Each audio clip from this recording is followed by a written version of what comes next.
Have you ever thought that you could escape from great hardship simply by keeping your mouth shut? The biggest blows you have suffered in your life were not because of what others did, but because of the words that came out of your own mouth. In a moment of excitement, you revealed your secrets. In a moment of anger, you ruined relationships. In a moment of distraction, you lost your chance at life. They all had one thing in common. You spoke where you shouldn't have spoken. You opened up to people you shouldn't have spoken to. If you still wonder why you haven't reached your desired destination, look at the words that came out of your mouth. If you are stuck in the same cycle, the reason is not what you have experienced. It is how you describe your experiences. Because sometimes your biggest enemy isn't what others say, but what you say and can't take back. That's why the real power lies in mastering the language. This video was created to help you learn to harness the power of your words. Now is the time to use your words not randomly, but to empower yourself. You don't have to suppress your feelings. However, you must abandon language that drags you down and limits you, because every word that comes out of your mouth either liberates you or makes you the master of your own chains. Now, write the following sentence in the comments to give your mind a new command to start with. From today onwards, I can only move forward. This phrase will be the first solid seed you plant in your subconscious, because what you repeat eventually becomes what you experience. As Epictetus said, a wise man consults carefully. It can create a sense of relief. Pouring out the emotions that have built up inside you can lighten your load. However, without realizing that you are telling the same stories over and over again, you make these pains a part of your identity. Constantly talking about the negativity that happens to you deepens the events you have experienced in your mind, and over time, creates a new label for you. In this way, your past becomes central to who you are.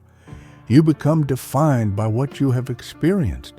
You cling to your past pains and struggle to see the new paths ahead of you. The issue here is not to deny what you have experienced. The issue is to constantly repeat your pains and shortcomings, opening new wounds for yourself.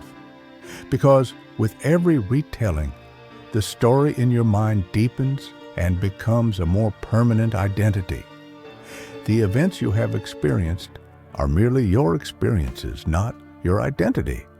However, if you constantly talk about them, over time they become your identity.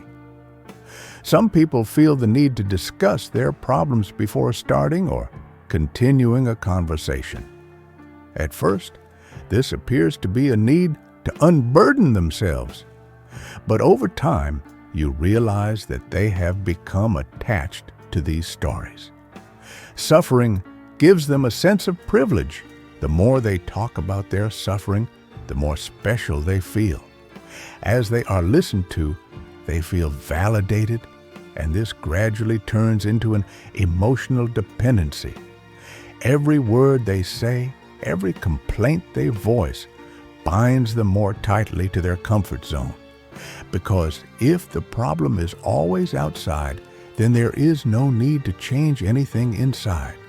But what if you did the opposite?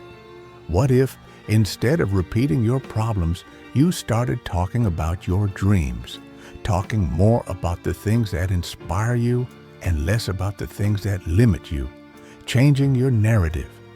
How would your life be right now? You don't have to claim that everything is fine. We're not talking about denying your feelings. The point is to raise your awareness and become aware of the narrative you choose to repeat. Because the story you repeat becomes your reality. If you constantly pay attention to things that hurt you, You build a scarcity mindset in your mind. It's like watering weeds every day. But if you start talking about what beautifies your life, what makes you feel alive, what ignites your soul, your energy changes. Your conversations become less exhausting and more inspiring. You begin to see yourself differently, and everyone else notices it too. We often believe that talking about our problems makes us more real, more authentic. But in reality, we often use it as an excuse to avoid taking action. Telling everyone that you have no money, that you are stressed, that you cannot do anything else is easier than facing real change. Because real change requires silence, introspection, and most importantly, consistency. And this is frightening. These people tend to fill the void with meaningless words. However, to truly improve, grow, and progress, you must stop talking and start living. Stoicism teaches us to look inward, to focus on the things we can control. And there is always something you can control, your inner and outer dialogue. Epictetus said, "It is not events that affect us, but our thoughts about those events." If you say every day that your life is difficult, your life will indeed be difficult. For this reason, start choosing your words more carefully, not to influence anyone. What you say, what you believe, what you experience, and the situation you find yourself in may allow you to immediately change the situation you are in today, but changing your story and believing in it has transformative power in itself. When you focus on what you have, what you can do, and what inspires you, your life will begin to open up. New people, new opportunities, new ideas, everything will start to turn in your favor. Not because luck has changed, but because you have decided to stop giving so much power to the things that limit you. For this reason, stop talking about what is happening in your life. Start talking about the things you want to create. Then get up and live them. Secondly, your words teach others how to behave. What you say not only describes who you are, it also teaches others how they should behave towards you. Every word, every sentence you use gives instructions to the people around you. Approach me like this. See me like this. If you use an insecure language when talking about yourself, people will approach you that way. If you constantly complain, say you can't do it, use language that makes you appear weak, those around you will perceive you as a victim. Most of the time, they don't do this consciously.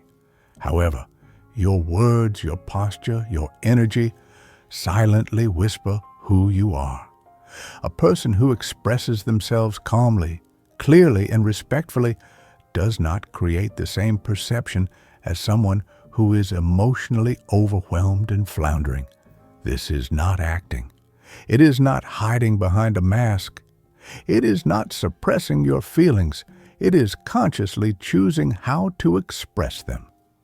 When you get angry and shout during a discussion, you send the following message to the other side: I cannot control myself under pressure. However, if you can control yourself even when angry, if you can speak clearly and decisively without raising your voice, you send a completely different message. I am not a slave to my emotions. This difference shows a powerful effect that inspires trust and respect in people. Someone who can control themselves inspires confidence. Someone who can maintain their composure even in moments of chaos instills a sense of stability in those around them. Often, without realizing it, we sabotage our own story with our words.